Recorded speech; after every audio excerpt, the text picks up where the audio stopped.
Sensitibong balita naman po mula sa lungsod ng Caloocan. Isang lalaki ang arestado matapos umanong paghahampasin ng kahoy ang isang batang 10 taong gulang na nakasalubong lang niya sa kalsada.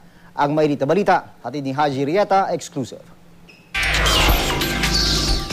Arestado ang isang lalaki matapos umanong manghampas ng bata gamit ang isang 2x2 na kahoy sa Barangay 98 sa Caloocan kagabi. Kwento ng biktimang itago na lang natin sa pangalan Kevin. Pasado 3:00 daw kahapon nang utusan siya ng kanyang tiyuhin na bumili ng pagkain sa tindahan. Pero nang masalubong niyang 24 na taong gulang na si Glenn, laking gulat daw niya nang bigla raw siya nitong hampasin sa tiyan ng hawak nitong kahoy. Inutusan po ako ng tito kong bumili doon sa malapit na tindahan po ng chicherya.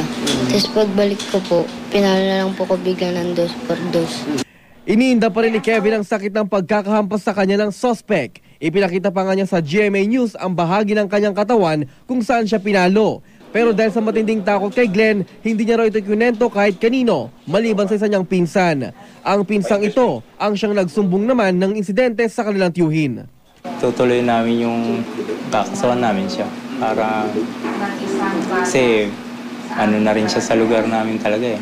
Bang maraming inaan mga bata. Agad umaksyon ng mga taga-barangay at inaresto si Glenn. Nang dalhin sa presinto, isang balisong na kumpiska sa kanya ng mga pulis. Ang nangyari po yun, nagkahabulan yun.